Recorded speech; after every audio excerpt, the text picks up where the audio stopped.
كتر. لا الراجل ده كريم قوي. كبده الشرقاوي اللي في العبور الجديده. جبت سندوتش وتمن كبده وجايب ويسكي حلال وطحينه وسلطه وطحينه وسلطه كبده كمان. هنجرب السندوتش ده لوحده، هجربه بالطحينه اول حاجه. بسم الله. الطعم حلو، هو بس الكبده يعني ايه مسويها زياده على اللزوم، فيها قرمشه سيكه زياده. بس تعالى نجرب تاني عشان منظلموش.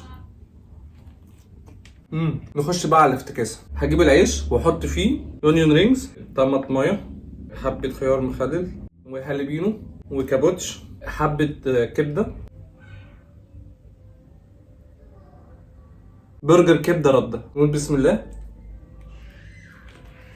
حلوه جدا والله، بس لولا ان الكبده مقرمشه سنه بسبب السوى الزياده كانت هتبقى احلى من كده. وبس كده، ويا رب اللي يعمل لايك ومتابعه يسمع احلى خبر.